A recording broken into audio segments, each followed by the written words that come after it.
Magandang hapon mga tiyo. Konting trivia lang po about dito sa kugunan na to. Kung mapapansin nyo is sinunog po yan hanggang doon sa dulo. Yan, alam nyo po ba kung bakit sinusunog yung kugon dito sa amin? Kaya po to sinusunog dahil nga po tagtuyot dito sa amin. Grabe ngayon ang tagtuyot. Sinusunog po nila to para sumibol ulit. Yan, kung napapansin nyo po is yan, mga green ulit sila. So kaya po yan ganyan sinusunog at pinapasibol po talaga yan para may makain po yung kalabaw dito sa amin. Grabe po kasi ang tagtuyot yan. Kung mapapansin nyo po, green na po ulit sila.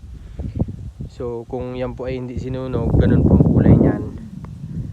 Yan, tsaka po yan magiging green ulit kapag tag-ulan na po. So kaya po yan ganyan, sinunog na po sila para po sumibol ulit, then may makain yung kalabaw at baka.